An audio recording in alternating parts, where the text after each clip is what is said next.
Welcome, everybody, back to the Steve and Bobby Show. This is segment 2. We talked about segment 1. We were talking about Captain Croser and some of the issues that were happening there. So now we're in segment 2, and we're going to kind of talk about the COVID virus. There's a lot of things going on with this COVID-19. Okay, so this is why it's something that we have to continuously talk about. I don't really like to. I mean, you guys remember. I mean, yeah, this is happening over and over and over again, but it's not going to disappear anywhere soon. Yeah. And there are different milestones and different things that have taken place. I mean, this started off with Donald Trump, this president saying that it's a hoax, that this stuff wasn't, that it's a hoax. And then because there's politics involved, right, and then there's an election going on, and Joe Biden at that time was kind of the leader on the Democratic side, which is different. Joe Biden is now the only person in the race, but another show. But Donald Trump was saying that Biden did very bad because the swine flu killed 12,000 Americans. 12,000 Americans. And so there's a lot of comparison of the swine flu, H1N1, and coronavirus. So we got a little quick video for you to take a look at to draw the two comparisons together. It's been a little over a decade since the world experienced its last pandemic, the 2009 H1N1 swine flu. But there are some key differences between the 2009 swine flu and COVID-19 and the response to each of them. The 2009 flu pandemic was the second H1N1 pandemic the world had seen, the first being the 1918 Spanish flu, still the most deadly pandemic in history. The 2009 pandemic was caused by a new strain of H1N1 that originated in Mexico in the spring of 2009 before spreading to the rest of the world. By June of that year, there were enough cases that the World Health Organization declared the swine flu outbreak a pandemic. In the US, between April 2009 and April 2010, the CDC estimates that there were 60.8 million cases of swine flu, with over 274,000 hospitalizations and nearly 12,500 deaths, 2%, although the number will likely change as more people are tested. That may not sound like a big difference, but when extrapolated, can mean millions more deaths. The 2009 flu pandemic primarily affected children and young adults. About 80% of the deaths were people younger than 65. That was unusual considering that most strains of the flu virus, including those that cause seasonal flu, cause the highest percentage of deaths in people. COVID-19 is most deadly for people over 60 who have underlying health conditions, while 2009 CoV-2 is primarily spread through respiratory droplets and in some instances may be shed in feces, and to wash your hands regularly with soap and water. So the criticism that Trump always likes, he likes to blame the Chinese, right? This is Chinese flu. This is their fault. Let's not forget, because that's in China. China told the United States on December 8th that they have lost control of this flu. And we're letting you know, hey, we have a situation here. December 8th. Okay, the World Health Organization 10 days later on December 18th made this, hey, this is a problem. United States was notified about it, and Donald Trump still did nothing. You take a look at, you think about it. China had no warning. None. Right. No warning. But we're like, hey, you know what? We got a head start. We're going to take care of this. December's going. January's going. It'll be taken care of. People in America were trusting our administration, trusting our Department of Public Health and stuff to take care of this because, they know better. Yeah. They're going to do the right things. And wow, we're not hearing anything, so this must be under control. Yeah. We don't have to do anything different. And no, that was not the case. And by the way, real quick, there is no head for the CDC right now. It's only acting because he hasn't filled that of the CDC, I think. Right. He's not even the head of the CDC, which is crazy. There's no head of the CDC. And he got rid of all the pandemic individuals. He got rid of all these people. Well, because he said he could hire them when they're necessary and when they need them. And that's what he said back then, right? When he got rid of it. Oh, we don't need them right now. We don't want people sitting around collecting money. And we the best are. And if there's a pandemic or anything, we can call them. They'll take a job like that, and we'll have the problem solved. That didn't happen here. And during this time, he was blaming, Biden and Obama. Oh, they did terrible because in the swine flu, 12,000 Americans died. That is unacceptable. They won't let that happen. And what happened on Tuesday? It's horrible because remember, Donald Trump was his big thing, and his supporters. You see them in memes everywhere. Were comparing the H1N1 swine flu, which was based out of Mexico, that swine flu in reference to, there was only, at the time in March, I think there was only 50 deaths. So they would have means in comparison of the two. That's why we put this video up so you can see that, okay? Take a look at what happened on Tuesday. Put us on image 1 there. That right there is Tuesday. Swine flu killed 12,469 individuals. As you see there, as of Tuesday, we're at 12,837.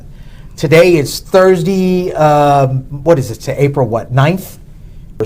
And remember, the image I just showed you was Tuesday's numbers. This is today's. Deaths in America. This is unacceptable that has allowed this to get this bad. It is because you have neglected pandemics. If you have neglected your responsibility as a leader of this nation, that you have allowed people to come in from places like Italy and China and areas that have an outbreak of this, bring it to America without any conditions whatsoever, and go to work, be sick, infected, have nothing in place, and then infect other people. Countries like Laos have it that if you come into their country from a country like ours, you're in a 14-day quarantine. Other places have taken suit and saw this and automatically put people there. We didn't do that. When there was an outbreak in Italy and all these people were getting sick and all these people were dying, we still had people coming on planes, coming into New York, and nobody was checking them. What was going on? Why wasn't that stopped? Right? I would have thought that was. I was amazed. I was disappointed. I don't know I don't have a word for it.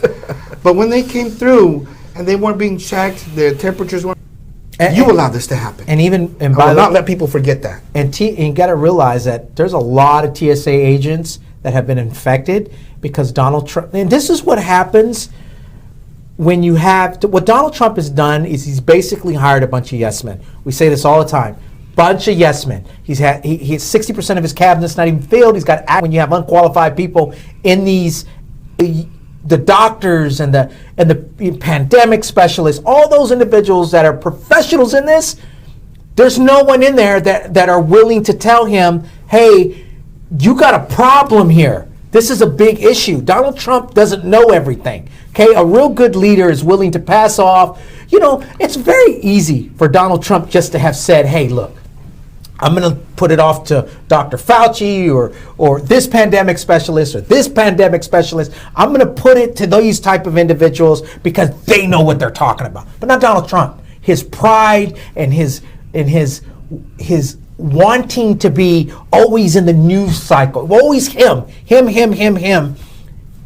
has put us in this situation. Right. I mean, what you look what he's doing up there. He's arguing with his number one CDC person, with his number one person, Dr. Fauci, right? He argues with him over treatment. He is pushing treatment that he doesn't know yet. Yeah. His own department's here. We don't know if hydroxychloroquine and a Z-Pack will actually work.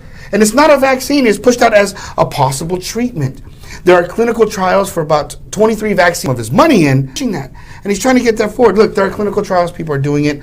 Let's go through the process. Let's not kill people. It is killing me when I see doctors or people who are trusted to go out and tell people to start taking this medication, to start taking hydroxychloroquine, where to go get it. And then I've seen them kind of back down now, like saying, oh, well, I'm not a doctor, and 200 milligrams of hydroxychloroquine is too much because it is very cardiotoxic. Yeah. And so you should take this in this place and this in this place.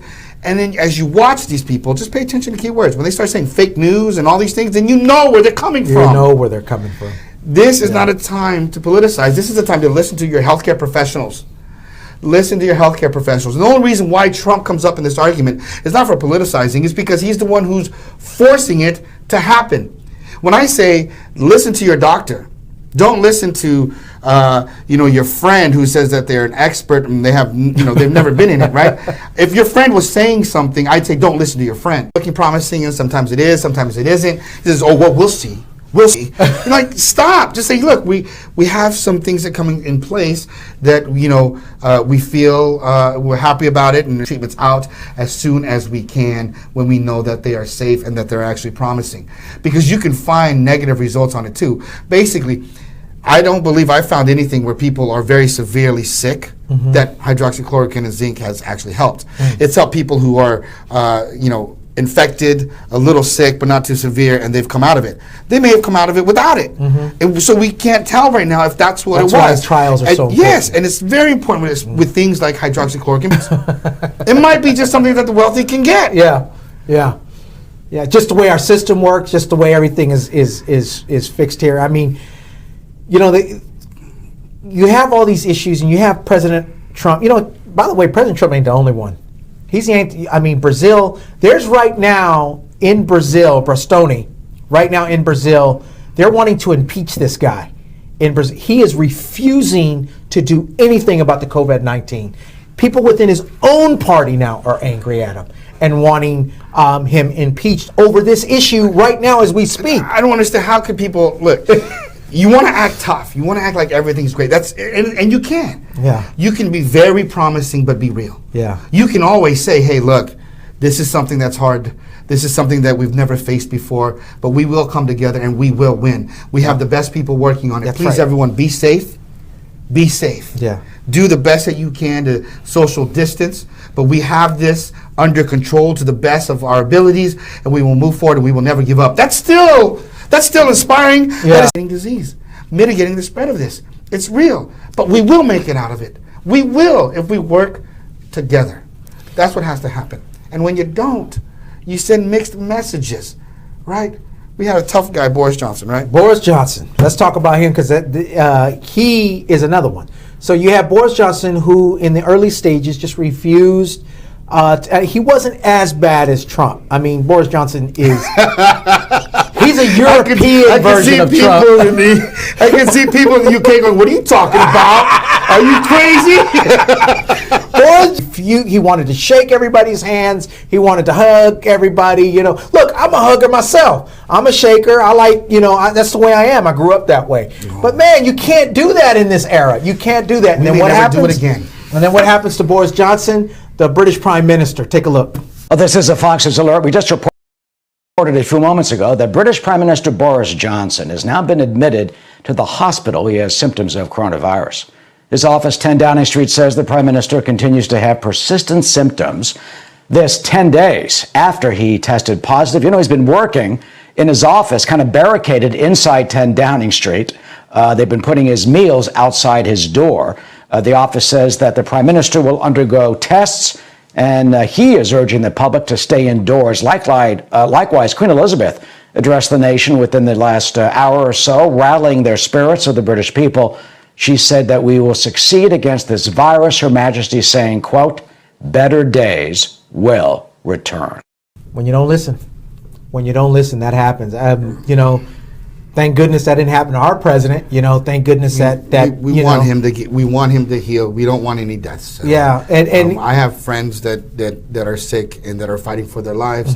And I hope that they get everything that they need to make it out of this and make it as painless as possible. Because for the folks that you can talk to and you can look at on videos, this is an illness that when it gets pretty severe, it is very, very painful. Much more painful to that you can't even compare this to the flu. Okay, the only comparison to the flu that's ever really that is legitimate is about how contagious it is, and you saw that in a hoax.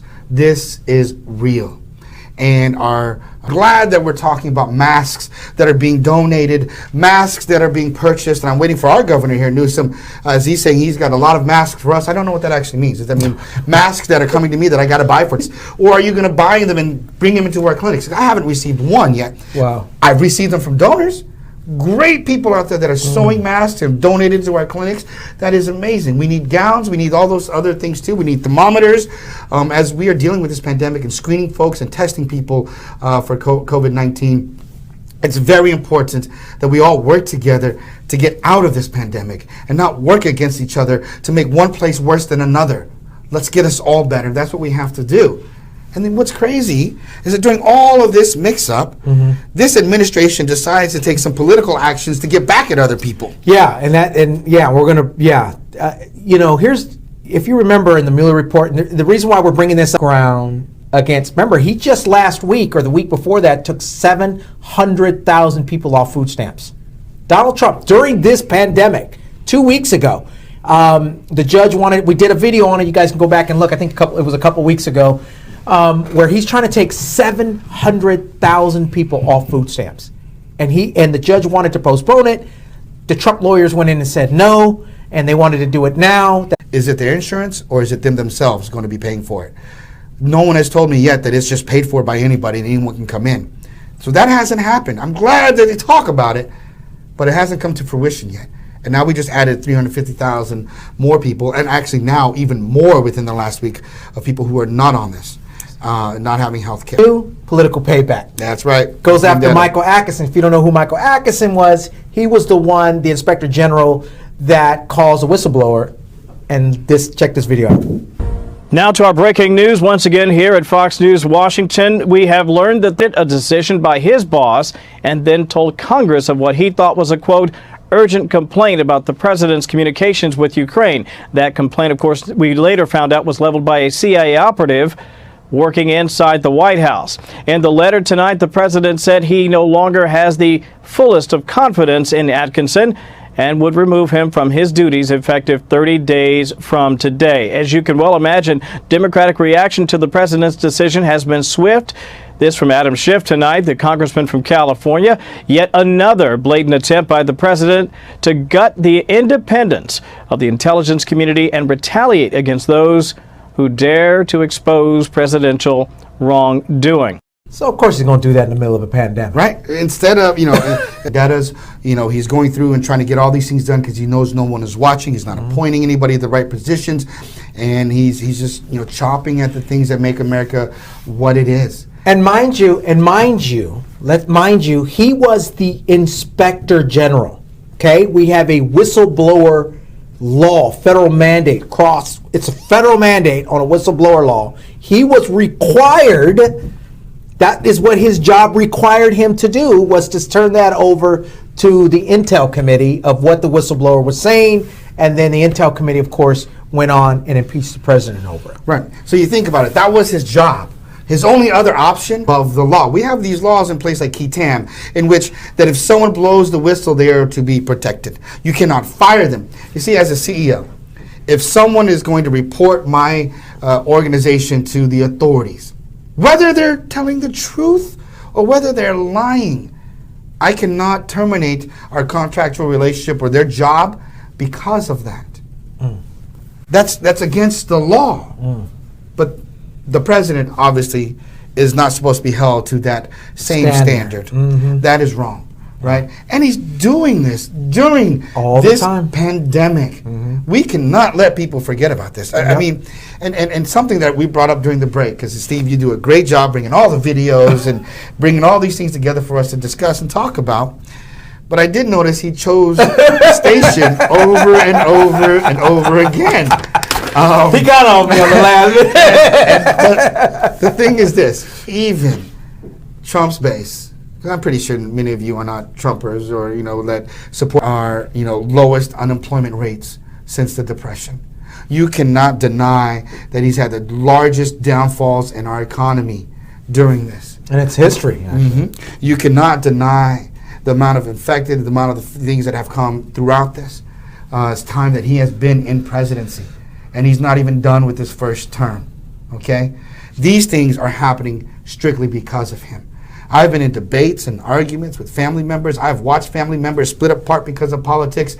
People who were never, ever involved in politics. Folks who don't know anything about politics. And we've watched Donald Trump turn this into a football, turn this into a sport in which people are choosing teams now. Folks, what is happening today is about humanity. What is happening today is about you, the people in this country, in this world. And we have to come together in unity. We have to come together to come up with resolutions that are going to allow us to continue moving forward. This morning you sent me a text message, right?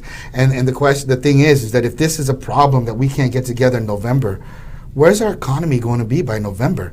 We cannot continue sheltering in place. We cannot pass $2 trillion stimuluses every single month. Yeah. That's not going to fix this issue. And if we are here in November, where we are, you know, where the unemployment rate's going up, where people are losing businesses and people can't meet their stuff, there's not going to be enough money.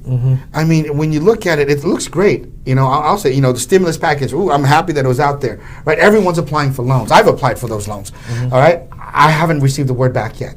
No one's called me. They say 3 days. It's been a long time. It's been a lot longer than 3 days.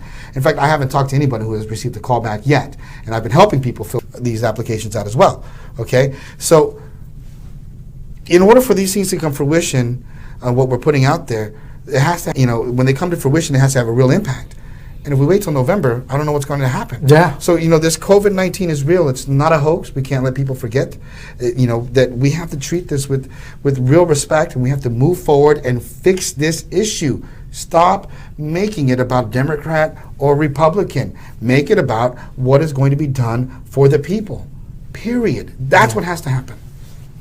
Yeah, and then, yeah, that's actually a good point. I mean, we have to get together as a nation. We're all Americans at the end of the day. We all, you know, actually, as a world, we should get together on this. This is a serious issue. This is not just an American issue. It's a global issue that we, you know, let's see what the French are doing. Let's see what the Germans are doing. The Germans are doing excellent right now. What is it that they're doing that's different to a similar sized country like France? Why is France death rate higher? We need to all work together and find this out. Stop being independent in our political side and our even nationwide, worldwide, all of it. We just need to get together. We need to cure it. Stop calling it the Chinese flu. Stop using all these. There's no need for them to waste time on it. And when I say working together, like, we may throw words out there, like, I mean, obviously this rant against Donald Trump and this administration, but the folks that are in play right now, you got your Devin Nunes's, you got, you know, everyone that's there that can do something. Those folks that are in play right now, you're there working on it. Don't spend time there, and then you can deal with the repercussions of whatever you do later on. Like, you know, the great, you know, Captain Crozier. Captain Crozier, yeah. Captain Crozier, right? He took action. He did something. He's facing the consequences. Take the action now. Work together now. Work with the governors. Governors, work with the administrators. You know, work with the president. Work with your city council members and your supervisors. Fix your cities. Every kind of population takes something different. Work together on this, and no one else in the world is going to. The other countries. The next country behind us is Spain. 152,000. We are pretty much 3 times the next country. Okay? 3 times more. 3 times. All right? Look at those death rates are equal. Okay? We are not doing good. We aren't. Okay? And we may see, like, some things in California are going better, some places are working better together, and where it's working is where people are listening, where the community are getting together. So I'm Shout happy. out to Gavin Newsom. Yeah, well, Gavin Newsom did a great job. He's working on, Yes. on mitigating the spread. Gavin Newsom, I'm gonna make you work harder. You still got to work harder. Yeah, you got to work harder, right? You do. You got to work harder. Because you have some governors that beat you out on these test kits that are coming in. You know, That's a good point. There's urgent care facilities got, you know, these test kits that are quite expensive, that are 15 minutes, 20-minute turnaround time tests that the primary care providers can do. That some urgent care providers have bought themselves. But not everybody can afford to have that test taken. But we know that when you buy this test kit, that when you bring it down to our Medi-Cal population and our Medicare population in places that you can kind of have some control over, that you're going to get it at the right price break, the right price margin in which we can test ourselves. And when they take that test, you know, they're not taking all the right precautions. We got to do that. We've seen how South Korea has tested a lot of folks, and that has helped. We've seen how shelter-in-place has helped. We got to prove how serious. All the county supervisors take care of your county, all the county sheriff departments, how you're going to enforce it. This is real. Let's all work together in a consistent manner, a real consistent manner. We look to all of you leaders, and that's you pastors, you churches out there. Take this for real. You can pray at home just as well as you could pray at the church. Right. God takes long distance phone calls. I promise that. Lord takes long distance phone calls. You can do it at home. I mean, Louisiana's feeling that blunt right now. Mississippi, a lot of these in the Bible Belt, Missouri. A lot of these people that were going to these churches. There was a church I heard in Missouri. I mean, they decided that they would come and there was a couple dozen that got sick. 3 of them that died in the church because they decided to come in. In Sacramento, California, last week, a study came out. Over 30% of the people infected with the coronavirus all got it from church. Okay, you know, not going to the church there, you know, you're still